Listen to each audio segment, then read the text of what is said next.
അനാദിയായും ശാശ്വതമായും ദൈവമായിരിക്കുന്ന ഏക സത്യ ദൈവത്തിന്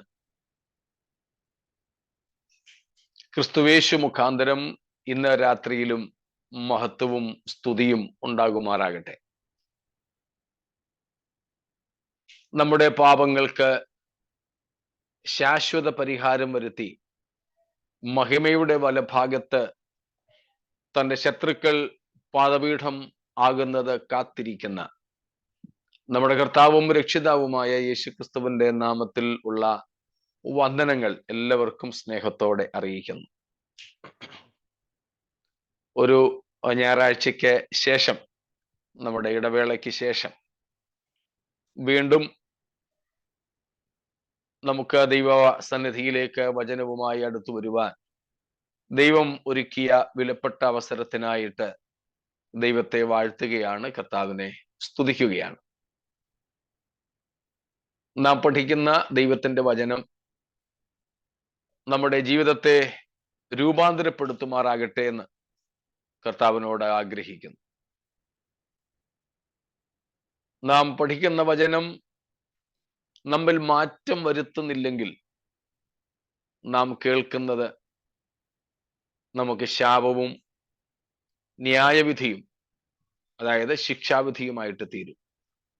അങ്ങനെ നമുക്ക് ആർക്കും ഈ വചനം ശിക്ഷാവിധിക്ക് കാരണം ആകരുത് എന്ന് ആഗ്രഹിക്കുന്നു, പ്രാർത്ഥിക്കുന്നു. ദൈവത്തിന് സ്തോത്രം. ഈ വചനമൊക്കെ നമ്മെ ദൈവത്തോട് കൂടുതൽ അടുപ്പിക്കട്ടെ. ലോകത്തോടുള്ള നമ്മുടെ അകലം വർദ്ധിക്കട്ടെ. ദൈവത്തോടുള്ള നമ്മുടെ അടുപ്പവും വർദ്ധിക്കട്ടെ. സ്തോത്രം. നാം അധികം ദൈവാനുരൂപരായി തീരട്ടെ. നാം കൂടുതൽ ക്രിസ്താനുരൂപരായി മാറട്ടെ. സ്തോത്രം. അതിനായി നമ്മെ നമുക്ക് വീണ്ടും സമർപ്പിക്കാം. ദൈവം നമ്മെ സഹായിക്കട്ടെ. വെളിപ്പാട് പുസ്തകം 3-ാം അധ്യായത്തിലേക്ക് നാം മടങ്ങി വരുന്നു. അതിൽ നിന്ന് 7 മുതൽക്കുള്ള വാക്യങ്ങൾ നമ്മൾ വായിച്ച് ഫിലദൽഫിയ സഭയോടുള്ള യേശുക്രിസ്തുവിന്റെ സന്ദേശത്തെയാണ് പഠിച്ചുകൊണ്ടിരിക്കുന്നത്. നാം ഏറ്റവും ഒടുവിലായിട്ട് കണ്ടത് യേശുക്രിസ്തു ഫിലദൽഫിയ സഭയെ ഏതെല്ലാം നിലകളിൽ ശ്ലാഘിക്കുന്നുണ്ട്, അഭിനന്ദിക്കുന്നുണ്ട് എന്നതാണ്.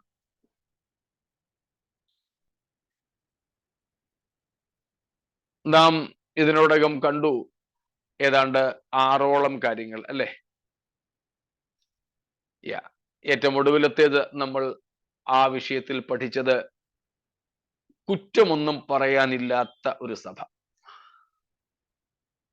2 സഭകളെ നാം അങ്ങനെ ഇവിടെ കാണുന്നുണ്ട്, സ്മുർണയും ഫിലദൽഫിയയും. അതിൽ ഫിലദൽഫിയയെ കുറിച്ച് നമ്മൾ ഏറ്റവും ഒടുവിൽ കർത്താവിന്റെ അഭിനന്ദന വാക്കുകൾ എന്നതുപോലെ ശകാര വാക്കുകളൊന്നും ഇല്ല എന്നുള്ളത് വളരെ പ്രസ്താവ്യമായ ഘടകമായിട്ട് നമ്മൾ കണ്ടു. സ്തോത്രം. ബാക്കി എഫെസോസ് മുതൽക്കുള്ള 5 സഭകളോടും കർത്താവ് ശകാരം നടത്തുന്നുണ്ട്, അവരെ വഴക്ക് പറയുന്നുണ്ട്, അവരെ ശാസിക്കുന്നുണ്ട്, അവരെ വിമർശിക്കുന്നുണ്ട്. പക്ഷേ ഈ 2 സഭകൾക്ക് അങ്ങനെ ഒരു വിമർശനം യേശുവിങ്കിൽ നിന്ന് ഏറ്റുവാങ്ങേണ്ടതായിട്ട് വന്നിട്ടില്ല. അത് നമ്മുടെ മുൻപിലും ഒരു മാതൃകയും വെല്ലുവിളിയുമാണ്. അങ്ങനെ 6 കാര്യങ്ങളായിരുന്നു നമ്മൾ പഠിച്ചത്. കഴിഞ്ഞ ദിവസങ്ങളിലൊക്കെ നമ്മൾ പെട്ടെന്ന് നിർത്തി പോകുമായിരുന്നത് കൊണ്ട് എന്തെങ്കിലും സംശയങ്ങൾ ഈ വിഷയങ്ങളിൽ ഉണ്ടോ എന്ന് നമ്മൾ നോക്കിയില്ല. അതുകൊണ്ട് ഇന്ന് ആദ്യം നമ്മൾ പഠിച്ച വിഷയങ്ങളിൽ എന്തെങ്കിലും വിശദീകരണം ആവശ്യമുണ്ടെങ്കിൽ അതിനു വേണ്ടിയിട്ട് സമയത്തെ വേർതിരിക്കുന്നു. ഇല്ലെങ്കിൽ നമുക്ക് മുൻപോട്ട് അടുത്ത ഭാഗത്തേക്ക് നീങ്ങാം.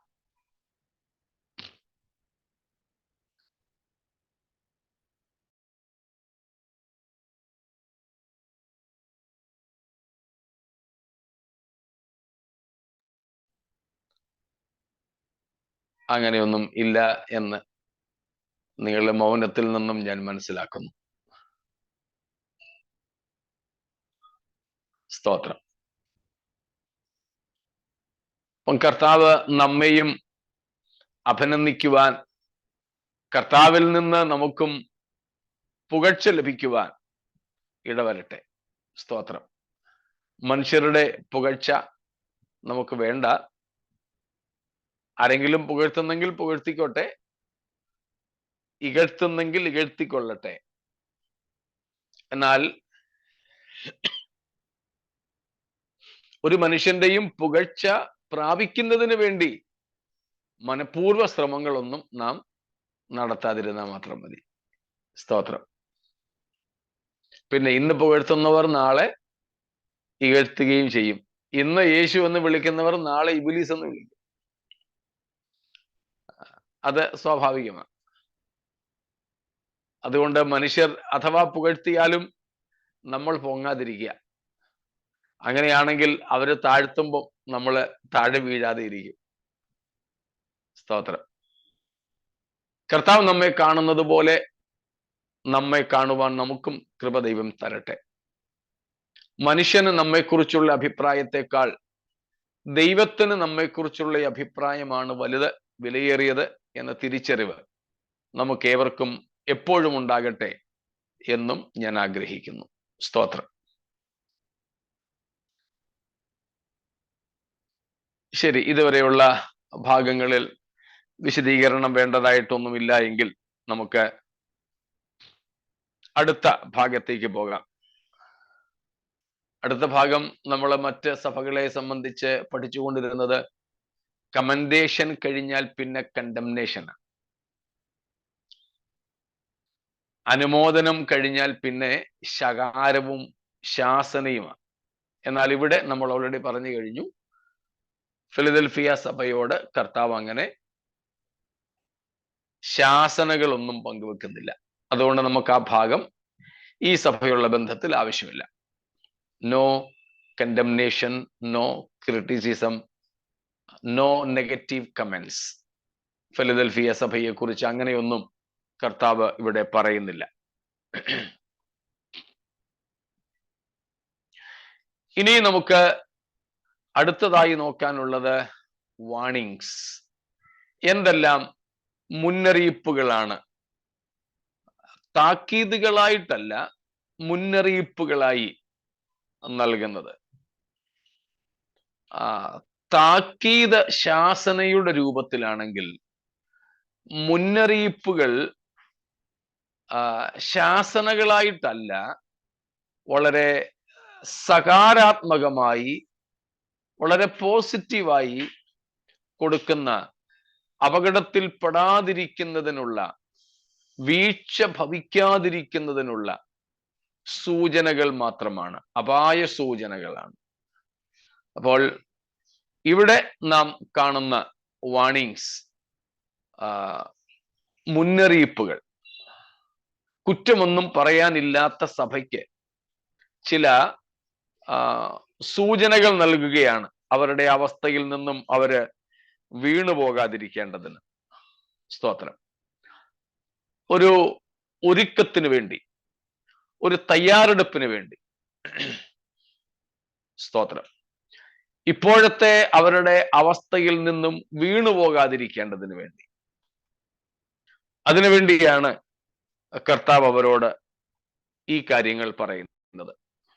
അത് 3-4 കൂട്ടം കാര്യങ്ങൾ നമുക്ക് അവിടെ നിന്നും ഗ്രഹിക്കുവാൻ സാധിക്കുന്നുണ്ട്. വെളിപ്പാട് പുസ്തകം 3-ാമത്തെ അധ്യായം അതിന്റെ 9-ാമത്തെ വാക്യം വായിക്കാം. Verse number 9. യഹൂദർ അല്ലാതിരിക്കെ യഹൂദരെന്ന് കളവായി പറയുന്ന ചിലരെ ഞാൻ സാത്താന്റെ പള്ളിയിൽ നിന്ന് വരുത്തും. അവർ നിന്റെ കാൽക്കൽ വന്ന് നമസ്കരിപ്പാനും ഞാൻ നിന്നെ സ്നേഹിച്ചു എന്ന് അറിവാനും സംഗതി വരുത്തും. സ്തോത്രം. ഇതെന്തുവാ? അനുഗ്രഹമാണോ, ശാപമാണോ, മുന്നറിയിപ്പാണോ? നമുക്ക് എന്തായിട്ട് തോന്നുന്നു? യഹൂദർ അല്ലാതിരിക്കെ തങ്ങൾ യഹൂദന്മാരെന്ന് കളവായി പറയുന്ന ചിലരെ സാത്താന്റെ പള്ളിയിൽ നിന്ന് ഒരു കുറ്റവും പറയാനില്ലാത്ത സഭ ഫിലദൽഫിയയിലേക്ക് വരുത്തും.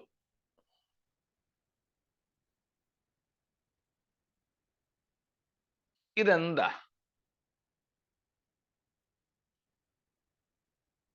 A kind of test. A kind of test. Okay, മറ്റെന്തെങ്കിലും? ഇങ്ങനെ വരുന്നവരെ സൂക്ഷിച്ചൊഴിഞ്ഞിരിക്കുക. സൂക്ഷിച്ചൊഴിഞ്ഞിരിക്കുക. അപ്പോൾ അതൊരു വാണിംഗ് ആയിട്ട് വരുന്നു.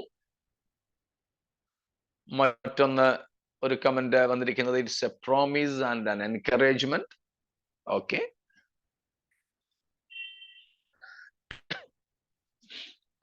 അതെ, നമ്മൾ ഈ പറഞ്ഞ എല്ലാത്തിലും ഈ ഒരു കാര്യത്തെ നമുക്ക് ഉൾപ്പെടുത്താം. വേണമെങ്കിൽ ഒരു വാണിംഗ് ആക്കാം.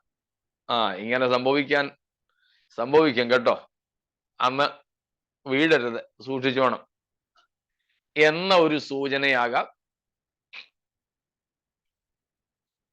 ഇങ്ങനെ കള്ളന്മാര് വരും, അതിൽ നിങ്ങൾ വിജയിക്കണം എന്നൊരു ടെസ്റ്റ് ആകാം. ഇങ്ങനെയൊക്കെയുള്ളൊരു വരും മോനെ, എന്നാലും ശരി, അവരുടെ മുമ്പിൽ നിന്നെ വീഴാൻ ഞാൻ അനുവദിക്കില്ല, അവര് നിന്റെ കാൽക്കൽ വീഴും എന്ന ഒരു വാഗ്ദത്തമാകാം.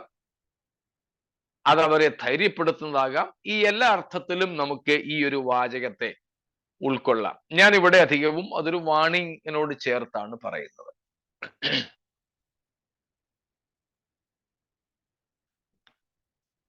കർത്താവ് പറയുന്നു ഫിലദൽഫിയ സഭയോട്, കുറ്റമൊന്നും പറയാനില്ലാത്ത, അല്പമേ ശക്തിയുള്ളൂ എന്ന സഭയോട്. ഒരുപക്ഷെ അവരുടെ ശക്തിക്കും അതീതമായ ഒരു പരീക്ഷണമല്ലേ ഇതെന്ന് തോന്നിപ്പോകും. സ്തോത്രം. ഇവിടെ പറയുകയാണ്, തങ്ങൾ യഹൂദന്മാരല്ല, പക്ഷേ യഹൂദന്മാരാണെന്ന് കളവായിട്ട് പറയുന്നത്. വ്യാജ യഹൂദന്മാർ, വ്യാജന്മാർ. അവരെ സാത്താന്റെ പള്ളിയിൽ നിന്ന് അവര് വരുമെന്നാണോ? വരുത്തും. ആരാ വരുത്തുന്നത്?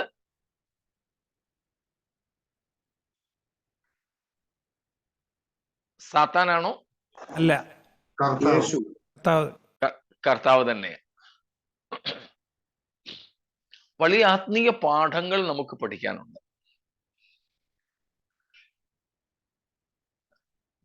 ഞാൻ ഇതിലേക്ക് വരുന്നതിന് മുമ്പ് മറ്റൊരു കാര്യം പറയാം. നമ്മള് വളരെ സന്തോഷത്തോടെ പാടി ആരാധിക്കുന്ന, സാധാരണ ഭാഷ ഞാൻ ഉപയോഗിക്കുകയാണ്, നമ്മൾ പാടി ആരാധിക്കുന്ന ഒരു പാട്ടാണ് എൻ സങ്കടങ്ങൾ സകലവും തീർന്നുപോയി, സംഹാരദൂതൻ എന്നെ കടന്നുപോയി. ആ പാട്ട് പാടുമ്പോ സംഹാരദൂതൻ എന്നെ, ചിലർ എന്നെ എന്ന് പറയുന്നു, ചിലർ എന്നേ കടന്നുപോയി എന്നും ഉണ്ട്. എന്നാലും എന്നെ കടന്നുപോയി എന്നുള്ളതാണ് ആകാനാണ് സാധ്യത. എഴുത്തുകാരൻ എഴുതിയത് എന്നേ കടന്നുപോയി എന്നല്ല, എന്നെ കടന്നുപോയി. നമ്മളത് ആ പാട്ട് പാടുമ്പോ സംഹാരദൂതന്റെ എന്തോ രൂപമാണ് നമ്മുടെ മനസ്സിൽ വരുന്നത്.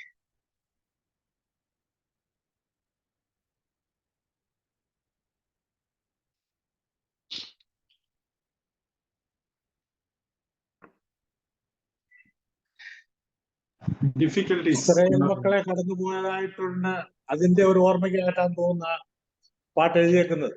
തീർച്ചയായിട്ടും ആ പശ്ചാത്തലത്തിലാണ് എഴുതിയിരിക്കുന്നത്. ഇസ്രായേൽ മക്കളുടെ പുറപ്പാടുമായി ബന്ധപ്പെട്ട്, അതുമല്ലെങ്കിൽ പെസഹായ് ആചരിച്ച പുറപ്പാടുമായി ബന്ധപ്പെട്ടാണ് ആ പാട്ട് എഴുതിയിരിക്കുന്നത്. ഡിഫിക്കൽറ്റീസ് രൂപവും ഭാവവും ഒന്നും അന്നേരം വരത്തില്ല. ദൈവക്രോധത്തിൽ നിന്നും രക്ഷപ്പെടുവാനുള്ള അവസരം ദൈവം തന്നല്ലോ എന്നുള്ള ഒരു ഇതിലാണ് നമ്മൾ ആ പാടുന്നത്. ഓക്കെ. ഈ സംഹാര ദൂതൻ എന്ന ഒരു ആളത്വത്തെ കുറിച്ച് എന്താണ് നമ്മുടെ മനസ്സിൽ വരുന്നത്? ദൈവദൂതനാണ്. ദൈവദൂതനാണ് സിനിൽ ബ്രദറിന്റെ അഭിപ്രായം.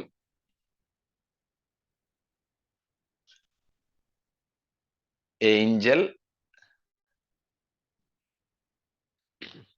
സംഹാരദൂതനാകുമ്പോ നശിപ്പിക്കുന്ന ദൂതനാ, നേരം ഏഞ്ചലല്ല.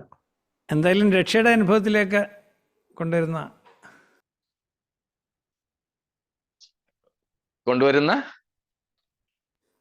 ആ രീതിയിലാണ് മനസ്സിലാക്കുന്നതെന്നാണ് എനിക്ക് തോന്നുന്നത്. ഓക്കെ. നമ്മൾ പ്രസംഗങ്ങളും കേൾക്കാറുണ്ട്, സംഹാരകൻ നിന്നെ തൊടാതെ എന്നൊക്കെ അങ്ങോട്ട് പറഞ്ഞ് പ്രസംഗിക്കുന്ന നമ്മളൊക്കെ അങ്ങ് ആത്മാവിലാകുന്ന സംഗതികളൊക്കെ അല്ലേ? എങ്കിൽ പിന്നെ നമ്മുടെ വെളിപ്പാട് 3:9 ഇതിനോട് ഞാനൊന്ന് കണക്ട് ചെയ്യാൻ വേണ്ടിയാ, ചേർത്ത് വെക്കാൻ വേണ്ടിയാ. ഒപ്പം നമ്മുടെ ഇടയിൽ പലർക്കുമുള്ള ഒരു തെറ്റായ ധാരണ മാറിക്കിട്ടാനും കൂടെയാണ്. രണ്ടും കൂടെ ഉദ്ദേശിച്ചാണ് ഞാനിത് എടുക്കുന്നത്. പുറപ്പാട് പുസ്തകം 11-ാമത്തെ അധ്യായം, എക്സോഡസ് ചാപ്റ്റർ 11 ആൻഡ് വേഴ്സ് 4, 11:4.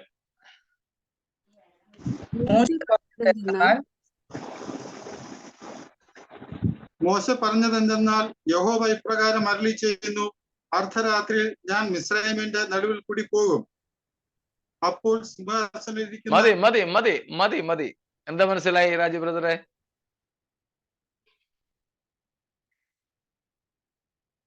ഇസ്രായേലിന്റെ മധ്യ ദൈവം കടന്നു പോകുന്നതായിട്ട്. അർദ്ധരാത്രിയിൽ മിസ്രയീമിൽ കൂടി ദൈവം കടന്നു പോകുമെന്ന്. അപ്പോൾ ആരാ സംഹാരദൂതൻ? ദൈവത്തിന്റെ സംഹാരദൂതൻ. Even not an angel, it's the Lord himself. ഒരു ദൂതൻ പോലുമല്ല, യഹോവയായ ദൈവം തന്നെയാണ്. സ്തോത്രം. 12-ാമത്തെ അധ്യായത്തിലും നാം അത് തന്നെ കാണുന്നുണ്ട്. സ്തോത്രം. അതിന്റെ 11-ാമത്തെ അധ്യായത്തിൽ എന്ത് സംഭവിക്കും, നിങ്ങൾ എന്ത് ചെയ്യണം എന്ന് കർത്താവ് അവരോട് പറയുകയാണ്. അത് സംഭവിക്കുന്നത് 12-ാമത്തെ അധ്യായത്തില്. 12-ാം അധ്യായത്തിന്റെ 12 തൊട്ട്. For I will pass through the land of Egypt that night, and I will strike all the firstborn in the land of Egypt, both man and beast, and on all the gods of Egypt I will execute judgments. I am the Lord. Yeah, 40, next verse also, 13 also. The blood shall be a sign for you on the houses where you are, and when I see the blood, I will pass over you, and no plague will befall you to destroy you when I strike the land of Egypt. Isn't it very specific and clear? വളരെ വ്യക്തമല്ലേ ഈ സംഹാരകൻ ആരാണ് അല്ലെങ്കിൽ ആരായിരുന്നു എന്ന്? Yes, it is very clear. സ്തോത്രം. യഹോവ തന്നെ. പെസഹായുടെ അർത്ഥം എന്താണ്? ഈ 13-ാമത്തെ വാക്യമാണ്. I will pass over. Pass over, pass over, അതാ പെസഹ. എന്താ പെസഹായുടെ അർത്ഥം? കടന്നുപോക്ക്. 13-ാം വാക്യത്തിൽ പറയുന്നു, ഞാൻ രക്തം കാണുമ്പോൾ നിങ്ങളെ ഒഴിഞ്ഞ് കടന്നു പോകും. ഈ കടന്നു പോവുക എന്നതാണ് പെസഹായുടെ അർത്ഥം, പാസ് ഓവർ. വേറെ ആരുമല്ല, യഹോവ തന്നെയാണ്. സ്തോത്രം. The Lord himself passed over through or in the midst of Egypt, striking the firstborns of every family, whether man or beast. ദൈവം തന്നെയാണ് ഇവിടെ സംഹാരകനായി മിസ്രയീമിന്റെ നടുവിലൂടെ കടന്നുപോയത്. ചോരത്തളി ആചരിച്ച, ദൈവത്തിന്റെ ഉടമ്പടിയുടെ കീഴിൽ വന്ന ജനത്തെ ദൈവത്തോടുള്ള അവരുടെ വിധേയത്വവും അനുസരണവും നിമിത്തം ദൈവം സംഹരിക്കാതെ വിട്ടു.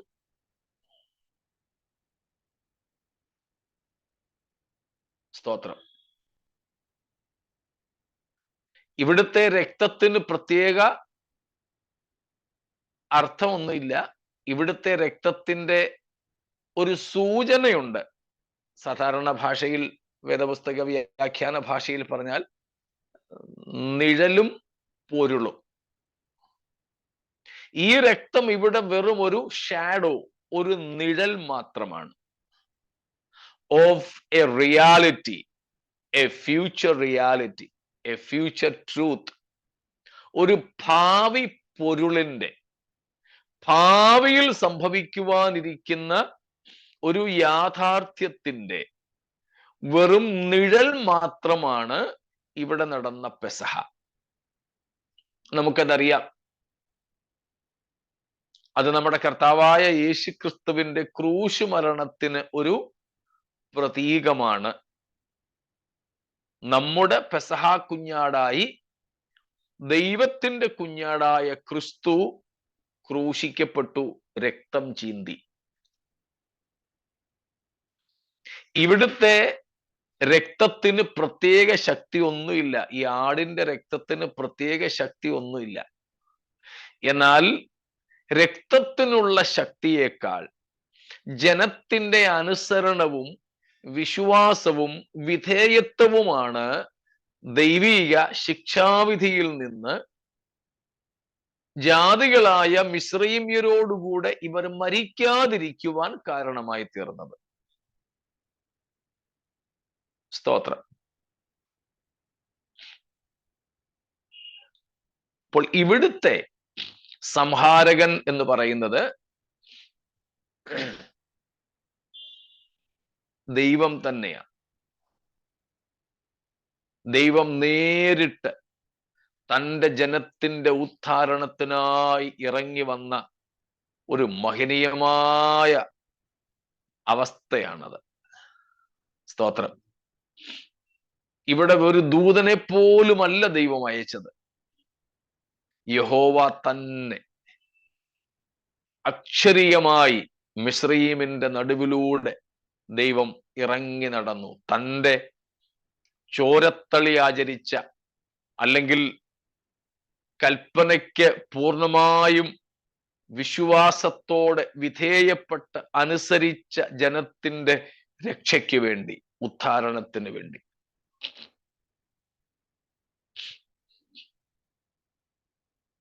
ഞാൻ ഒത്തിരി പേര് പ്രസംഗിച്ച് കേട്ടിട്ടുണ്ട് ഈ സംഹാരകനെ ഒരു ദുഷ്ടതയോട് ഉപമിച്ചുകൊണ്ട്. അതുകൊണ്ടാണ് ഞാൻ ആദ്യം ചോദിച്ചത്, ഈ പാട്ട് പാടുമ്പോഴും നമ്മുടെ മനസ്സിലേക്ക് വരുന്നത് എന്താണെന്ന്. കുറഞ്ഞപക്ഷെ ഇത്രയെങ്കിലും അങ്ങ് ചിന്തിച്ചാൽ മതി. ദൈവക്രോധം.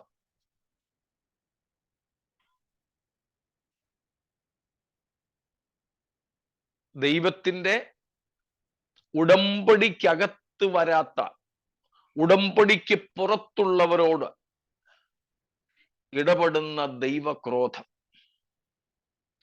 ആ ദൈവക്രോധത്തിന്റെ വാൾ, ദൈവനീതിയുടെ വാൾ എനിക്കും നിങ്ങൾക്കും വേണ്ടിയും വീശപ്പെടേണ്ടതായിരുന്നു. പക്ഷേ കർത്താവ് നമ്മെ തൻ്റെ പാറയുടെ, പിളർക്കപ്പെട്ട പാറയുടെ വിള്ളലിൽ ഒളിപ്പിച്ചു വെച്ച്, സ്തോത്രം, ആ ദൈവത്തിന്റെ ക്രോധം നമ്മെ തൊടുവാൻ അനുവദിക്കാതെ സംരക്ഷിച്ചു വെച്ചു. ദൈവക്രോധത്തിന്റെ അഗ്നിയിൽ നമ്മൾ പാട്ടൊക്കെ പാടുന്നത് പോലെ ദൈവ കോപാഗ്നിയിൽ വെന്തിരിയേണ്ടവരായിരുന്നു നാം. പക്ഷേ ദൈവം അതിന് നമ്മെ വിട്ടുകൊടുത്തില്ല എന്നത് ഏറെ ആനന്ദകരമാണ്, ആഹ്ലാദകരമാണ്. സ്തോത്രം. ഏറെ ദൈവത്തിന് സ്തോത്രം ചെയ്യുവാൻ നമ്മെ പ്രാപ്തരാക്കുന്ന ഘടകമാണ്. Praise God. അതുകൊണ്ടാണ് വേദപുസ്തകത്തിലെ ആദ്യ സങ്കീർത്തനം പിറന്നത്. ഇതിന്റെ തുടർച്ചയായിട്ടായിരുന്നു ചെങ്കടൽ കടന്നതും. ശത്രുവിന്റെ കൈകളിൽ അകപ്പെടാതെ അവർ സൂക്ഷിക്കപ്പെട്ടതുമെല്ലാം. സ്തോത്രം. ഇപ്പൊ പറഞ്ഞു വന്നതിന്റെ സാരം, യഹോവ തന്നെ സംഹാരകനായി മിസ്രയീമിലേക്ക് ഇറങ്ങി വന്നു. ദൈവത്തെ അനുസരിച്ച ജനത്തെ ദോഷകരമായി ദൈവം ബാധിക്കാതെ അവരെ കടന്നുപോയി. സ്തോത്രം. പാട്ടുകാരൻ അതിനെ സംഹാര ദൂതൻ എന്നെ കടന്നുപോയി എന്ന് എഴുതി വെച്ചിരിക്കുന്നു എന്ന് മാത്രം. അപ്പം ഒരു ഈ സംഹാരകൻ നിനക്കെതിരെ കയറി വരുന്നു, കോട്ട കാത്തുകൊള്ളുക, വഴി സൂക്ഷിച്ചു നോക്കുക എന്നൊരു വാക്യമില്ലേ? ആ സംഹാരകനും ഇത് തന്നെയാണോ കർത്താവിന്റെ?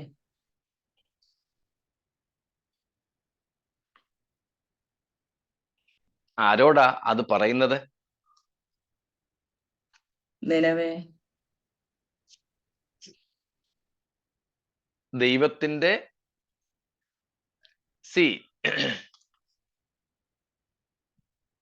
മരണത്തിന് അല്ലെങ്കിൽ കൊല്ലാനുള്ള അധികാരം ആർക്ക് മാത്രമേ ഉള്ളൂ? കൊല്ലാൻ എന്ന് പറഞ്ഞാൽ ജീവന്റെ മേലുള്ള അധികാരം എന്നാണ് അതിന്റെ അർത്ഥം. ദൈവത്തിന് മാത്രമേ. സ്തോത്രം. ദൈവത്തിന് മാത്രമേ ഉള്ളൂ. അപ്പോൾ ചിലർക്ക് എബ്രായർ 2:14-15 സംശയം തോന്നിക്കാണും. മരണാധികാരിയായിരുന്ന പിശാചിനെ നമ്മൾ പാട്ട് പാടാറുണ്ട്. അത് പിന്നെ എങ്ങനെയാ? പിശാചിന് ഒരിക്കലും മരണത്തിന്റെ അധികാരം ദൈവം കൊടുത്തിരുന്നില്ല. ജീവന്റെ മേൽ അധികാരം എടുക്കാനും കൊടുക്കാനും ഉള്ളവൻ ദൈവം മാത്രമേ ഉള്ളൂ.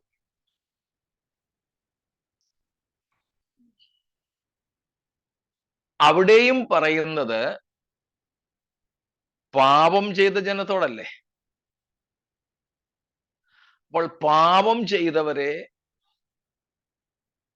ശിക്ഷിക്കുന്നത് ഇനി മരണം കൊണ്ടായാലും മറ്റേതെങ്കിലും നാശം കൊണ്ടായാലും ശിക്ഷിക്കുന്നത് ആരു തന്നെയാണ്? ദൈവം തന്നെ. യെസ്, ദൈവം തന്നെ. പിന്നെ ചില കാര്യങ്ങളിൽ ചിലപ്പോൾ ദൈവം പിശാചനെ പോലും ഉപയോഗിച്ചെന്നിരിക്കുമെന്ന് മാത്രം. നമ്മൾ നേരത്തെ പഠിച്ചിട്ടുണ്ടല്ലോ 5 കാര്യങ്ങൾ. ജീവൻ ഇല്ലാത്ത വസ്തുക്കളെയും ആത്മാവില്ലാത്ത ജീവികളെയും രക്ഷാനിർണയം പ്രാപിച്ചിട്ടില്ലാത്ത അത് അല്ലെങ്കിൽ ദൈവമക്കൾ അല്ലാത്ത സാധാരണ മനുഷ്യരെയും ദുരാത്മാക്കളെയും സാത്താനെ തന്നെയും ദൈവത്തിന് ദൈവീക ഉദ്ദേശങ്ങൾക്ക് വേണ്ടി ഉപയോഗിക്കുവാൻ കഴിയും. വേദപുസ്തക ചരിത്രത്തിൽ ഉപയോഗിച്ചിട്ടുമുണ്ട്, മേലിലും ഉപയോഗിക്കും.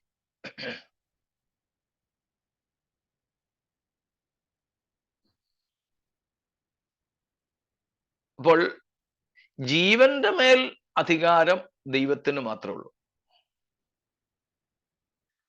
പിന്നെ ഓരോ സാഹചര്യങ്ങളിൽ ആ പറഞ്ഞിരിക്കുന്നതിന്റെ പശ്ചാത്തലം അനുസരിച്ച് നമുക്കതിനെ മാറ്റി മനസ്സിലാക്കാം. ഒരു രാജ്യത്തിന്റെ പാപം നിമിത്തം ദൈവം അവരെ പ്രവാസത്തിലേക്ക് വിടുകയാണെങ്കിൽ അവിടെ ഉദ്ദേശിക്കുന്നത് ആരെക്കുറിച്ചാണ്? അവരെ കീഴ്പ്പെടുത്താൻ വരുന്ന രാജാവിനെയും രാജ്യത്തെയും കുറിച്ചാണ്.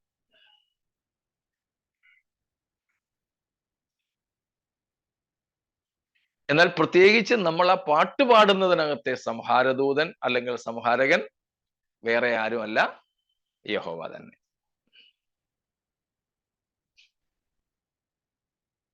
അപ്പൊ പറഞ്ഞു വന്നതിന്റെ സാരം നമ്മൾ മുമ്പേ വായിച്ച, നമ്മളിപ്പോൾ പഠിക്കുന്ന വെളിപ്പാട് 3:9 കർത്താവ് ഫിലദൽഫിയ സഭയോട് പറയുന്നു, വിശ്വസ്തയായ സഭയോട്, വിശുദ്ധയായ സഭയോട്, വിധേയ സഭയോട് പറയുന്നു, ചില കള്ള യഹൂദന്മാരെ ഞാൻ വരുത്തും നിന്റെ അടുക്കലേക്ക്. അതും സാത്താന്റെ സിനഗോഗിൽ നിന്ന്, പള്ളിയിൽ നിന്ന് ഞാൻ വരുത്തും. അപ്പം എന്തെങ്കിലും നെഗറ്റീവായി സംഭവിക്കുന്ന, നിഷേധാത്മകമായി എന്തെങ്കിലും നകാരാത്മകമായി ഭവിക്കുന്നതിനെ എല്ലാം പിശാചിന്റെ മേൽ കെട്ടിവെക്കരുതെന്ന് ഒന്ന് പറയാനാണ് ഞാൻ ഇത്രയും പറഞ്ഞത്. നമ്മുടെ ജീവിതത്തിൽ തിന്മയെന്നോ ഭയാനകമെന്നോ തോന്നുന്ന പലതും ദൈവത്താൽ സംഭവിക്കുന്നതും അയക്കപ്പെടുന്നതുമുണ്ട്. അത് തിരിച്ചറിഞ്ഞിട്ടേ ശാസിക്കാനും ഭത്സിക്കാനും ഒക്കെ പോകാം. ഇവിടെ കള്ളയഹൂദന്മാർ ഫിലദൽഫിയ സഭയെ പരീക്ഷിക്കാനായിട്ട് വന്നത് സാത്താൻ അയച്ചിട്ടല്ല, ആഭിചാരകന്റെയും മന്ത്രവാദിയുടെയും തന്ത്രങ്ങളല്ല. ദൈവം അവരെ സഭയുടെ അടുക്കലേക്ക് കൊണ്ടുവരിക. ദൈവം അങ്ങനെ കൊണ്ടുവരുമ്പോൾ സഭയ്ക്ക് ഭയപ്പെടുവാനില്ല. സാക്ഷാൽ സാത്താൻ തന്നെ നമ്മുടെ അടുക്കൽ വന്നാലും, സാക്ഷാൽ സാത്താനെ തന്നെ ദൈവം നമ്മുടെ അടുക്കൽ വരാനും നമ്മളെ പരീക്ഷിക്കാനും അനുവദിച്ചാലും ഒരു കാര്യം ഉറപ്പാ, ദൈവം അനുവദിച്ചിട്ടാണോ എങ്കിൽ ഈ കള്ള യഹൂദന്മാർക്കോ സാത്താന് തന്നെയുമോ നമ്മുടെ മേൽ ആധിപത്യവും ആത്യന്തിക വിജയവും നേടുവാൻ ഒരു കാരണവശാലും കഴിയത്തില്ല. സ്തോത്രം. മനസ്സിലാവുന്നുണ്ടോ? യോബിന്റെ കാര്യത്തിൽ അത് തന്നെയല്ലേ സംഭവിച്ചത്? അതെ, തീർച്ചയായിട്ടും. സാത്താനെ തന്നെയാണ് ഇയ്യോബിന്റെ വിഷയത്തിൽ ദൈവം അനുവദിച്ചത്. പക്ഷേ ഇയ്യോബിനോട് നേരത്തെ പറഞ്ഞിട്ട് പോലും ഇല്ലായിരുന്നു. ഇവിടെ ആണെങ്കിൽ സഭയോട് നേരത്തെ പറയുന്നുണ്ട്, ഞാൻ വരുത്തും, നീ ഭയപ്പെടണ്ട. ഇയ്യോബിനോടാണെങ്കിൽ പറഞ്ഞു പോലും ഇല്ല. പരിപാടിയെല്ലാം കഴിഞ്ഞ അവസാനമാണ് ഇയ്യോബിന് ഇക്കാര്യങ്ങളൊക്കെ മനസ്സിലായത്. എന്നിട്ടുകൂടെ മുഴുബലത്തോടെ ഇയ്യോബിനെ താളടിയാക്കാൻ വന്ന പിശാച് നാണം കെട്ട് തോറ്റോടുക മാത്രമാണ് ചെയ്തത്. സ്തോത്രം.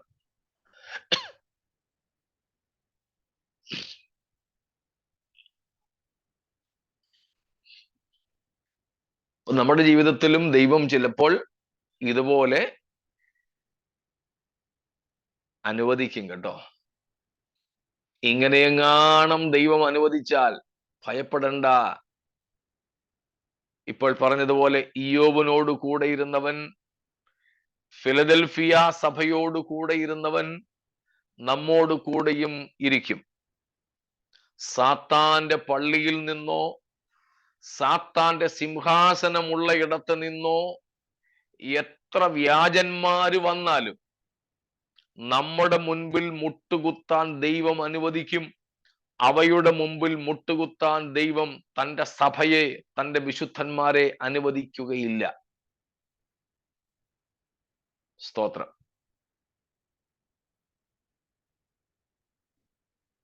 അതാണ് ഇവിടെ കർത്താവ് പറയുന്നത്. വ്യാജന്മാരെ ഈ ബാലശിക്ഷ എന്ന് പറയുമ്പോഴും അത് തന്നെ ആയിരിക്കാം. അല്ല, ഇത് ബാലശിക്ഷയുടെ ഭാഗമല്ല. ബാലശിക്ഷ നമ്മളെ ശുദ്ധീകരിക്കുന്നതിന് വേണ്ടി. അതും കർത്താവ് അനുവദിച്ചിട്ടില്ലോ സംഭവിക്കുന്നത്. ആന്നു, അത് കർത്താവ് തന്നെയാ ചെയ്യുന്നത്. ചിലപ്പം ശിക്ഷിക്കാൻ ടീച്ചറിനെ ഏൽപ്പിക്കുന്നേ ഉള്ളൂ, അപ്പൻ ട്യൂഷൻ ടീച്ചറിന്റെ കൈ കൊണ്ട് കൊടുക്കുന്നേ ഉള്ളൂ, എന്നാലും അനുവദിച്ചിട്ടേ ഉള്ളൂ. എന്നാൽ ഇത് ബാലശിക്ഷയല്ല. സ്തോത്രം. ഇത് പാപം ചെയ്യാതെ കർത്താവിന്റെ വിമർശനത്തിന് വിധേയപ്പെടാതെ അല്പമേ ശക്തി ഉള്ളെങ്കിലും ദൈവത്തിന്റെ വചനത്തെ അനുസരിച്ച് ജീവിക്കുന്ന, സഹിഷ്ണുതയോടെ ജീവിക്കുന്ന ദൈവസഭയോടുള്ള ദൈവസ്നേഹത്തിന്റെ പ്രദർശനമാണ്. സ്തോത്രം. അങ്ങനല്ലേ നമ്മളിവിടെ വായിച്ചത്? അതെ, God loves us in all situations. I have loved you. Praise God. To സ്തോത്രം. acknowledge. യാ,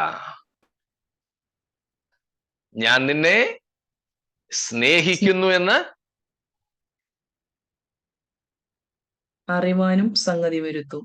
സ്തോത്രം. ആരറിയാൻ സംഗതി വരുത്തും? ആരാ അറിയേണ്ടത് കർത്താവ് നമ്മെ സ്നേഹിക്കുന്നത്? സഭ നമ്മൾ തന്നെ. യാ, ഒന്നാമത് നമ്മൾ തന്നെ അറിയണം. സ്തോത്രം. രണ്ടും മറ്റുള്ളവരും അറിയും. സാത്താനും അറിയും. കാരണം ഇങ്ങനെയൊക്കെയുള്ള പ്രതിസന്ധികൾ വരുമ്പോൾ നമ്മൾ തന്നെ ചിന്തിക്കും, ഓ, ഈ ദൈവത്തിന് പോലും എന്നോട് സ്നേഹമില്ലേ. സ്തോത്രം. എന്നാൽ നമ്മുടെ ശക്തിക്കും മീതെ, നമ്മുടെ കഴിവിനും പരിധികൾക്കും അപ്പുറവും പ്രതികൂലങ്ങളും പരീക്ഷകളും വന്നിട്ടും അതിന്റെ മുമ്പിൽ താളടിയാകാതെ ദൈവം നമ്മെ നിലനിർത്തുകയും സഹിഷ്ണുത തന്ന് ആ പ്രശ്നത്തെ അതിജീവിക്കുവാൻ ദൈവം നമ്മെ ശക്തീകരിക്കുകയും ചെയ്യുന്നത് കാണുമ്പോൾ ഒടുവിലായിട്ട് നമ്മൾ ഏറ്റുപറയും, അയ്യോ കർത്താവേ, നിനക്ക് എന്നോട് ഇത്രയും സ്നേഹമായിരുന്നോ. സ്തോത്രം. ഇയ്യോബ് അതങ്ങനെയല്ലേ ചെയ്തത്?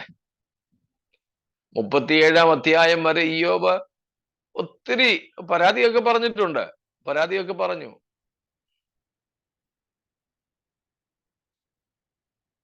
എന്നാൽ പിന്നീട് ഇങ്ങോട്ട് ഞാൻ മുമ്പ് പറഞ്ഞിട്ടുള്ളത് പോലെ ഏകദേശം 86ഓളം ചോദ്യങ്ങൾ ദൈവം ഇയ്യോബിനോട് ചോദിച്ചു. 86 എന്നാണ് എൻ്റെ ഓർമ്മ. ഒക്കെ കഴിഞ്ഞിട്ട് 42-ാം അധ്യായത്തിലേക്ക് വന്നപ്പോ ഇയ്യോബ് പറയുകയാ, ദൈവമേ, ഞാൻ നിന്നെക്കുറിച്ച് ഒരു കേൾവി മാത്രമേ കേട്ടിരുന്നുള്ളൂ, ഇപ്പോഴോ നിനക്ക് സകലവും കഴിയുമെന്നും നിന്റെ ആ. ഉദ്ദേശമൊന്നും സാധ്യമല്ലെന്നും ഞാൻ അറിയുന്നു. Yeah. അറിവ് കൂടാതെ ആലോചനയെ മറിച്ചു കളയുന്നവൻ ആർ? അങ്ങനെ എനിക്ക് അറിഞ്ഞുകൂടാതെ വണ്ണം അത്ഭുതമേറിയത് ഞാൻ തിരിച്ചറിയാതെ പറഞ്ഞുപോയി. ഉം. ഇപ്പോഴോ ഞാൻ എൻ്റെ കണ്ണാൽ നിന്നെ കാണുന്നു. സ്തോത്രം. ഒരു കേട്ടുകേൾവിയെ എനിക്ക് ഉണ്ടായിരുന്നുള്ളു കർത്താവേ. ഇപ്പോൾ ഞാൻ നിന്നെ എൻ്റെ കണ്ണുകൊണ്ട് കാണുകയാണ്. നിന്റെ ഉദ്ദേശമൊന്നും അസാധ്യമല്ലെന്ന്, നിനക്ക് സകലവും കഴിയുമെന്ന് ഒക്കെയുള്ള ഒരു തിരിച്ചറിവിലേക്ക് ഇയ്യോബ് എത്തുക. ഈ കഷ്ടതകളുടെ കൂരിരുൾ താഴ്വരകളിൽ കൂടെ കടന്നുപോയ അനന്തരമാണ് ഇയ്യോബിന് ഈ തിരിച്ചറിവുണ്ടായത്. സ്തോത്രം. അങ്ങനെ ദൈവത്തിന് അവനോട് സ്നേഹമുണ്ടെന്ന് സംശയാതീതമായി ഇയ്യോബ് തിരിച്ചറിഞ്ഞു. ഇയ്യോബിന്റെ ഭാര്യ തിരിച്ചറിഞ്ഞു. ഇയ്യോബിനെ കുറ്റപ്പെടുത്തിക്കൊണ്ടിരുന്ന സ്നേഹിതന്മാര് തിരിച്ചറിഞ്ഞു. നാട് മുഴുവൻ തിരിച്ചറിഞ്ഞു. സാത്താനും പിടികിട്ടിയ സംഗതി.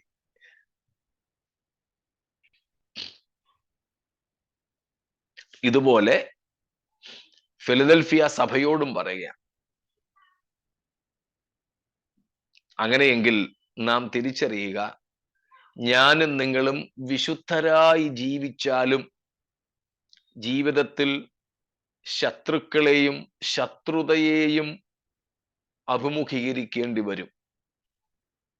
അത് ദൈവം നമ്മെ തള്ളിക്കളഞ്ഞതുകൊണ്ടല്ല, ദൈവം നമ്മെ ദ്വേഷിക്കുന്നത് കൊണ്ടല്ല, പകരം ദൈവം നമ്മെ സ്നേഹിക്കുന്നത് കൊണ്ടാണ്.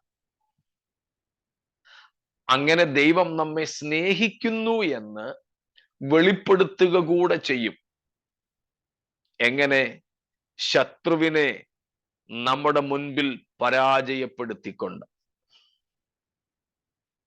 ശത്രുവിനെ നമ്മുടെ മുമ്പിൽ മുട്ടുകുത്തിച്ചുകൊണ്ട്. സ്തോത്രം. മുട്ടുകുത്തിച്ചുകൊണ്ട്. സാത്താന്യ പ്രേരണയാൽ ആരെല്ലാം എന്തെല്ലാം ചെയ്താലും, സാത്താനെ കൂട്ടുപിടിച്ചുകൊണ്ട് ആരൊക്കെ എന്തൊക്കെ ദൈവസഭയ്ക്കെതിരെ ചെയ്താലും, വിശുദ്ധന്മാർക്കെതിരെ വ്യക്തിപരമായി ചെയ്താലും, ദൈവം നമ്മോട് കൂടെ നിൽക്കും.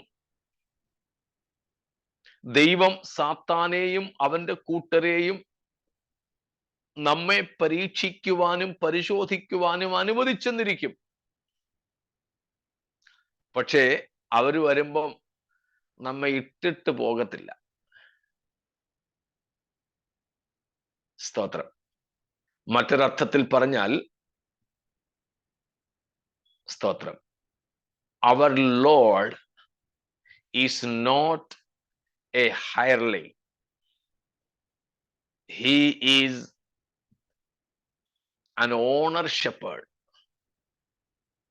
നമ്മുടെ ഇടയനായ കർത്താവ് കൂലിക്കാരനായ ഇടയനല്ല. കൂലിക്കാരനായ ഇടയൻ എന്ത് ചെയ്യുന്നു? ചെന്നായി വരുന്നത് കണ്ടിട്ട് ആടുകളെ വിട്ട് ഓടിപ്പോകും, ഓടിക്കളയും. യോഹന്നാൻ 10:12 ഞാൻ ഈ പറഞ്ഞത്. ജോൺ 10:12. എടുത്തെങ്കിൽ വായിച്ചു. ഇടയനും ആടുകളുടെ ഉടമസ്ഥനും അല്ലാത്ത കൂലിക്കാരൻ ചെന്നായി വരുന്നത് കണ്ട് ആടുകളെ വിട്ട് ഓടിക്കളയുന്നു. ചെന്നായി അവയെ പിടിക്കുകയും ചിഹ്നിച്ചു കളയുകയും ചെയ്യുന്നു. ഇടയനും ഉടയവനുമല്ലാത്ത കൂലിക്കാരായ ഇടയന്മാരുണ്ട്. അവർക്ക് ആടിന്റെ ജീവനല്ല വലുത്, സ്വന്തം ജീവന്. അപകടവേളയിൽ അവർ ഓടിക്കളയും. എന്നാൽ നമുക്കുള്ള ഇടയൻ കൂലിക്കാരൻ അല്ല, പകരം അവൻ ഉടയവനായ ഇടയന. ഞാൻ അങ്ങനെയാണ് കർത്താവിനെ വിളിക്കാൻ ഇഷ്ടപ്പെടുന്നത്. ആ രണ്ട് പദങ്ങളും കൂടെ ചേർത്ത് വെച്ച് 12 വാക്യാടിസ്ഥാനത്തിൽ ഉടയവനായ ഇടയൻ, 11 വാക്യവും കൂടെ ചേർത്ത് വെച്ച് ഉടയവനായ നല്ല ഇടയൻ എന്ന് വിളിക്കാം. ഉടയവനായ നല്ല ഇടയനാണ് നമ്മുടെ കർത്താവ്. എത്ര അപകടകരമായ അവസ്ഥകൾ മുൻപിൽ നമ്മുടെ ദൈവം അനുവദിച്ചാലും നമ്മളെ ഒറ്റയ്ക്ക് അവിടെ ആക്കിയിട്ട് മാറിക്കളയുന്നവനല്ല. സ്തോത്രം. മാറിക്കളയുന്നവനല്ല.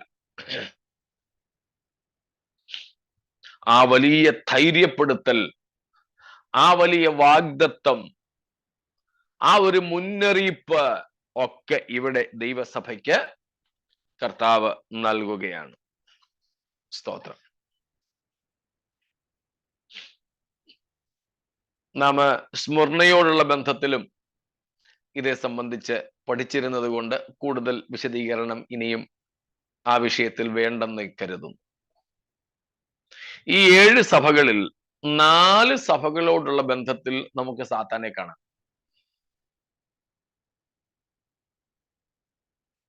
Four churches of these 7 are related with this Satan. ഒന്നാമത് സ്മുർണയെ കുറിച്ച് 2:9 വെളിപ്പാട് 2:9 നമ്മൾ പഠിച്ചതാണ്, അതുകൊണ്ട് ആവർത്തിക്കുന്നില്ല. Revelation 2:9 in relation with Smyrna we again see their സാത്താന്റെ പള്ളിക്കാർ, synagogues of Satan. രണ്ടാമത് പെർഗമോസിനോടുള്ള ബന്ധത്തിലാണ്, റിലേഷൻ വിത്ത് പെർഗമം 2:13 2:13 വാക്യത്തിലുണ്ട്, നീ പാർക്കുന്നത് എവിടെയാണ്? സാത്താൻ പാർക്കുന്ന ഇടത്ത്. You dwell the very place where Satan dwells. സാത്താൻ പാർക്കുന്ന ഇടത്താണ് പെർഗമോസ് സഭ താമസിക്കുന്നതെന്ന് യേശു പറയുന്നു. അതും നമ്മൾ പഠിച്ചതാണല്ലോ, ആവർത്തിക്കുന്നില്ല. മൂന്നാമത് തുയഥൈരയോടുള്ള ബന്ധത്തിലാണ്. 2:24 വാക്യത്തിൽ the depths of Satan, സാത്താന്റെ ആഴങ്ങൾ എന്ന ഒരു പ്രയോഗം, അതും നമ്മൾ പഠിച്ചു. അതുകൊണ്ട് അത്രയും പറഞ്ഞ് അവിടവും വിടുന്നു. നാലാമത്തേതാണ് ഇപ്പോൾ നമ്മൾ ചിന്തിക്കുന്ന 3:9. അവിടെ വീണ്ടും സിനഗോഗ് ഓഫ് സൈരൻ, സാത്താന്റെ പള്ളി എന്ന് കാണുന്നു. സിനഗോഗ്, ഈ സിനഗോഗ് എന്നതാണ് നമ്മുടെ മലയാളം ബൈബിളുകളിൽ, സുവിശേഷ പുസ്തകങ്ങളിൽ യേശു പള്ളിയിൽ പോയി എന്നൊക്കെ എഴുതി വെച്ചിരിക്കുന്നത്. അതല്ലാതെ ഇന്ന് നമ്മുടെ നാട്ടിലെ പള്ളിയല്ല. ഈ വിഷയം അറിയാത്തവര് പലരും പറയാറുണ്ട്, നിങ്ങളുടെ ബൈബിളിൽ എവിടെയെങ്കിലും എഴുതിയിട്ടുണ്ടോ പെന്തക്കോസ്ത് ഹോളെന്ന്? അതേസമയം ഞങ്ങളുടെ പള്ളി ഉണ്ടെന്ന് പറയുന്ന പള്ളി കണ്ടുകൊണ്ട് നമ്മൾ മിണ്ടാതിരിക്കുന്നവരുണ്ട്. എന്നാൽ ഇവിടെ പള്ളി എന്ന് വെച്ചിരിക്കുന്നത് ഈ സിനഗോഗിനെയാണ്. സിനഗോഗ് എന്ന് പറഞ്ഞാൽ നമുക്കറിയാലോ, ലോകത്തിൽ ഒരൊറ്റ സ്ഥലത്ത് മാത്രമേ ദേവാലയം സ്ഥാപിപ്പാൻ അനുവാദമുള്ളൂ. ദേവാലയം എന്ന് പറയുമ്പോൾ യാഗപീഠം ഉൾപ്പെടെയുള്ള ആരാധനാ വസ്തുക്കൾ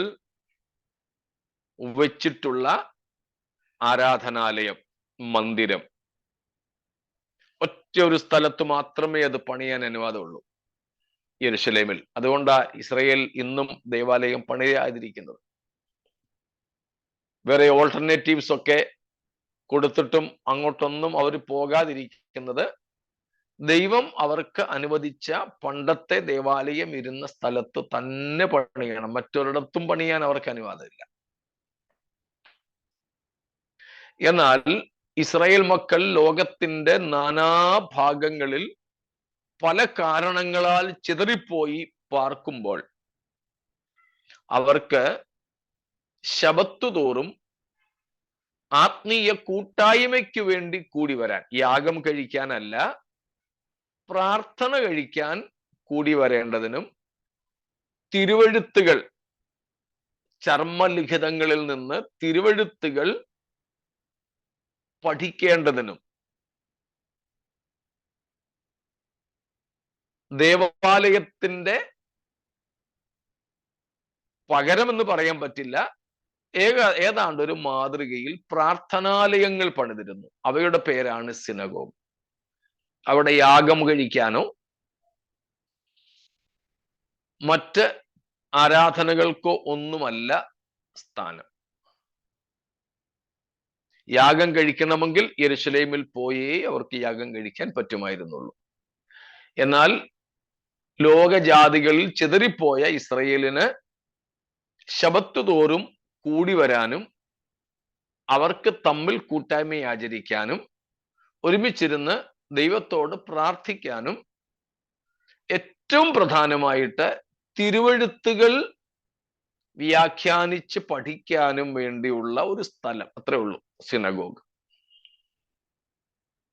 അതുകൊണ്ട് അപ്പോസ്തലന്മാര് ശനിയാഴ്ച ശബത്ത് തോറും പള്ളിയിൽ പോയി എന്ന് എഴുതിയിരിക്കുന്നത്. സിനഗോഗുകളിൽ പോയി ഇവരിങ്ങനെ വരും, എല്ലാരും കൂടെ കൂടിയിരിക്കും. അപ്പോൾ ഇന്നത്തെ പോലെ ബൈബിൾ എല്ലാവരുടെയും കയ്യിൽ ഇല്ലല്ലോ, സിനഗോഗിലേ ഉള്ളൂ. നമ്മുടെ ഭയങ്കരം വലിയ ദെറി പോലെയുള്ള വലിപ്പമുള്ള പുസ്തക ചുരുളുകളല്ലേ, തുകൽ ചുരുളുകള. ഇന്നത്തെ പോലെ സെറോക്സ് മെഷീൻ ഒന്നും ഇല്ലാത്ത കാലമല്ലേ. കൈകൊണ്ട് എഴുതി കോപ്പികൾ ഉണ്ടാക്കണം. വളരെ ചുരുക്കം കോപ്പികൾ മാത്രമേ ഉള്ളൂ. അതുകൊണ്ട് എല്ലാവർക്കും വീടുകളിൽ പോയി ഇത് വായിക്കാനും പഠിക്കാനും ഒന്നും ഒക്കത്തില്ല. അതിന് അവർ കൂടി വരുന്നത് ഈ പള്ളി സിനഗോഗില. അപ്പോൾ റബ്ബിമാർ, ശാസ്ത്രിമാർ ഇത് വ്യാഖ്യാനിച്ചു കൊടുക്കും സാധാരണ ജനത്തിന്. ഇപ്പൊ പൗലോസ് തുടങ്ങിയ അപ്പോസ്തലന്മാരൊക്കെ, പ്രത്യേകിച്ച് പൗലോസ് ഒരു ശാസ്ത്രി ആയിരുന്നല്ലോ, അതുകൊണ്ട് അദ്ദേഹം ശബത്ത് തോറും ഇതുപോലെയുള്ള പ്രാർത്ഥനാ ഭവനങ്ങളിൽ, പ്രാർത്ഥനാലയങ്ങളിൽ ചെല്ലുമ്പോൾ അവർക്ക് പ്രസംഗിക്കാൻ, നമ്മുടെ ഭാഷയിൽ പറഞ്ഞാൽ പ്രസംഗിക്കാൻ അവസരം കൊടുക്കുമായിരുന്നു. അപ്പല്ലോസും പൗലോസും ഒക്കെ അതാ ചെയ്തു വന്നത്. യഹൂദ സിനഗോഗുകളിൽ പോകുമ്പോൾ തിരുവെഴുത്തുകൾ ആധാരമാക്കി യേശുവിനെ കുറിച്ച് അവർ പ്രസംഗിക്കുമായിരുന്നു. അതാണ് ഈ സിനഗോഗ് അഥവാ കൂടി വരുന്ന ഇടം. എ കമ്മിങ് ടുഗെദർ എന്നാണ് സിനഗോഗിന്റെ അർത്ഥം. അസംബ്ലി, ഒരു കൂടിവരവ്, ഇതാണ് സിനഗോഗ്. അപ്പം ആൾക്കാര് ഒരുമിച്ച് കൂടുന്ന, യഹൂദന്മാരാണെന്നും പറഞ്ഞ് വ്യാജേന കൂടുന്നിടത്ത് നിന്ന് ഇവരുടെ അടുക്കലേക്ക് വ്യാജഭാവേന വരുന്നവരെ ദൈവം അനുവദിക്കും. അനുവദിക്കുന്നത് എന്തിനാ? അവരെ മുട്ടുകുത്തിക്കാൻ, അവരെ പരാജയപ്പെടുത്താൻ. ദൈവം തന്റെ സഭയെ സ്നേഹിക്കുന്നു എന്ന് തെളിയിച്ചു കൊടുക്കുക. സ്തോത്രം. അതെ, ഈ വിധത്തിലുള്ള വിജയങ്ങൾ ദൈവം ലോകത്തിൽ വെച്ച് തന്നെ സഭയ്ക്ക് നൽകും കേട്ടോ. ദൈവം ലോകത്തിൽ വെച്ച് തന്നെ സഭയ്ക്ക് നൽകുന്ന വിജയവും അനുഗ്രഹവുമാണ് ഈ പറയപ്പെട്ടത്. അതല്ലാതെ നമ്മുടെ ഓല ഷെഡ് മാറി വാർക്ക് കെട്ടിടമാകുന്നതും AC വൽക്കരിക്കുന്നതും കൺവെൻഷനും പിന്നെ പാർക്കിങ്ങിനും ഒക്കെ കൂടെ ഒത്തിരി സ്ഥലങ്ങൾ നൽകുന്നതും ഒന്നുമല്ല ദൈവസഭയ്ക്ക് ദൈവം നൽകുന്ന അനുഗ്രഹവും വിശാലതയും. സ്തോത്രം. ഇന്ന് ഞാൻ നമ്മുടെ ഗ്രൂപ്പിൽ എനിക്ക് മറ്റൊരാൾ അയച്ചു തന്നതാണ്. ഞാനിട്ട് ആ പോസ്റ്റ് നിങ്ങൾ കണ്ടു കാണുമല്ലോ.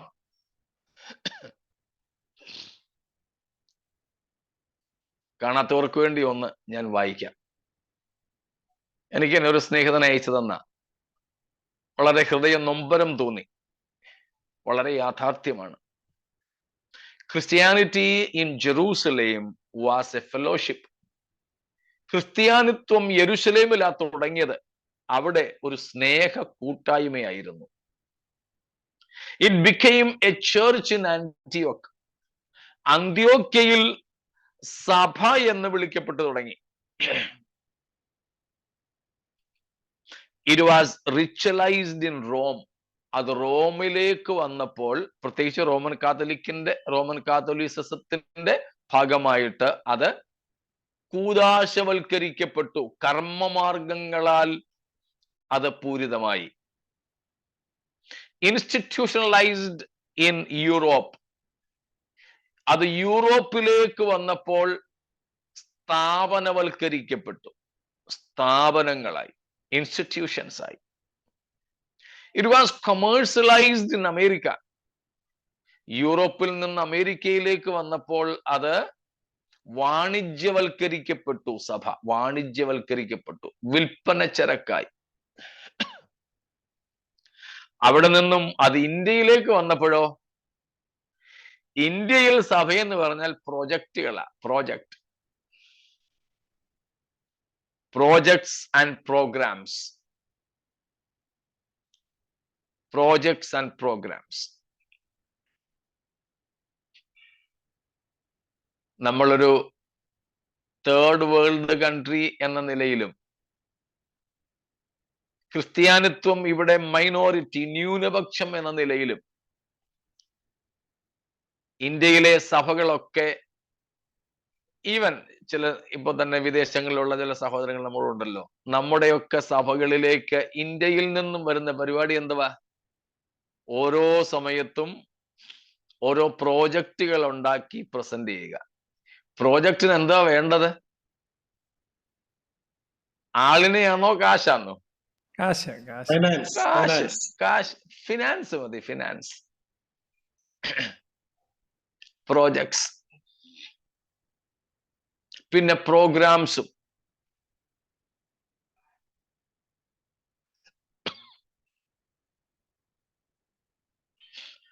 എന്നിട്ട് പറഞ്ഞിരിക്കുന്നു, and today in churches it is performance and observations.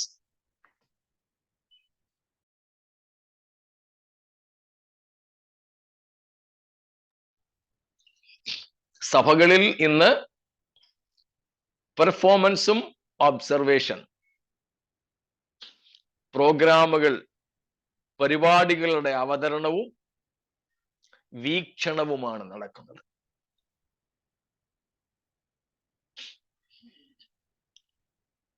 Projects അല്ല പ്രിയരെ, ഇതാണ് ദൈവം സഭയോട് ചെയ്യുന്ന ദൈവത്തിന്റെ വിജയകരമായ പ്രവൃത്തി. 10 ഏക്കർ വസ്തു തരുന്നതല്ല. ലോകം മുഴുവനും നടന്ന് പിരിച്ച് മണ്ണിനകത്തുകൊണ്ട് ബിൽഡിങ്ങുകൾ വെക്കാൻ കുഴിച്ചിടുന്നതല്ല. അങ്ങനെയുള്ള ഒരു വിശാലതയും വളർച്ചയുമല്ല ദൈവം ഫിലദൽഫിയ സഭയ്ക്ക് വാഗ്ദത്തം ചെയ്തത്. പകരം സാത്താന്റെ പള്ളിക്കാരെ ചിലരെ കൊണ്ടുവന്ന് അല്പമേ ശക്തിയുള്ളുവെങ്കിലും ഫിലദൽഫിയയുടെ മുമ്പിൽ മുട്ടുകുത്തിച്ച് സാത്താന്യമായ ശക്തികളെ പരാജയപ്പെടുത്തി ഇരുളിന്റെ അധികാരങ്ങളിന്മേൽ വിജയത്തിന്റെ കൊടിയെ പാറിക്കുവാൻ കർത്താവ് കൊടുക്കുന്ന അവസരമാണ് സഭയുടെ വിജയം എന്ന് പറയുന്നത്. സ്തോത്രം. മനസ്സിലാവുന്നുണ്ടോ? സ്തോത്രം. സഭയുടെ വിജയം മറ്റൊന്നിലും അല്ല, ഇങ്ങേയറ്റം ആള് കൂടുന്നതിൽ പോലും അല്ല. സഭയുടെ വിജയം, സ്തോത്രം, സാത്താന്യ ശക്തികളിന്മേലും വ്യാജ ശക്തികളിന്മേലും എങ്ങനെ പരിശുദ്ധാത്മാവിന്റെ ശക്തിയെ ഉപയോഗിക്കുവാൻ, വിനിയോഗിക്കുവാൻ കഴിയുന്നു എന്നുള്ളതിലാണ്. മനസ്സിലാകുന്നു എന്ന് ഞാൻ കരുതുന്നു. അങ്ങനെയുള്ള ഒരു വിജയത്തിന് വേണ്ടി സഭകളായി നമുക്ക് ആഗ്രഹിക്കാം. സാത്താന്റെ പള്ളിയിൽ നിന്ന് ആള് വരട്ടെന്നേ, വന്ന് മുട്ടുകുത്തട്ടെ സുവിശേഷത്തിന്റെ മുമ്പിൽ. എന്താ സഭയുടെ മുമ്പിൽ മുട്ടുകുത്തുന്നേ? എന്തുകൊണ്ടാ?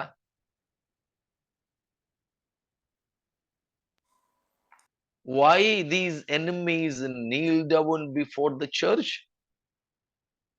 Because of Jesus Christ, the Lord God, the Savior. Because Christ is filling in the church. These powers of darkness are not seeing some human beings in the church, but the resurrected Christ in the church. എന്തുകൊണ്ട് ഈ വ്യക്തികളും ശക്തികളും സഭയ്ക്ക് മുമ്പിൽ മുട്ടുമടക്കുന്നു? അവർക്ക് കാണാൻ കഴിയുന്നത് ഈ ചില വ്യക്തികളെയല്ല, പകരം അവരുടെ നടുവിൽ അവരെ പൊതിഞ്ഞു നിൽക്കുന്ന ഉയർത്തെഴുന്നേറ്റ കർത്താവിനെയാണ്. നമ്മുടെ സഭയുടെ വിജയം എന്ന് പറയുന്നത് മറ്റൊന്നിലുമല്ല, ആൾപ്പെരുപ്പത്തിലല്ല, ശബ്ദത്തിന്റെ പെരുപ്പത്തിലുമല്ല, മറ്റെന്തെങ്കിലും സ്ഥാവര ജംഗമ വസ്തുക്കളുടെ അഭിവൃദ്ധിയിലും വർധനവിലുമല്ല. സ്തോത്രം. പിന്നെ നമ്മോടൊപ്പം ഉള്ള ദൈവ സാന്നിധ്യത്തിന്റെ അളവിലാണ് നമ്മുടെ ശക്തി, നമ്മുടെ വിജയം. അതുകൊണ്ട് എപ്പോഴും ഉറപ്പാക്കേണ്ടത് നമ്മളുടെ പ്രാദേശിക സഭകളിൽ വ്യക്തിപരമായി നമ്മോട് കൂടെ ഉയർത്തെഴുന്നേറ്റ കർത്താവ്, സ്തോത്രം, വസ്ത്രാലംകൃതനായി, തേജസ്സുടുത്തവനായി, മഹത്വം ധരിച്ചവനായി ഉണ്ട് എന്നുള്ളതാണ്. സ്തോത്രം. അതിന് വേണം പ്രാധാന്യം നൽകാൻ. സ്തോത്രം. മനസ്സിലായി കാണുമല്ലോ.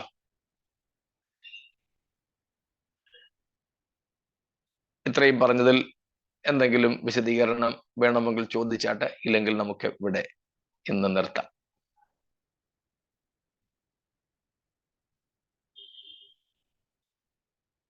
Praise God.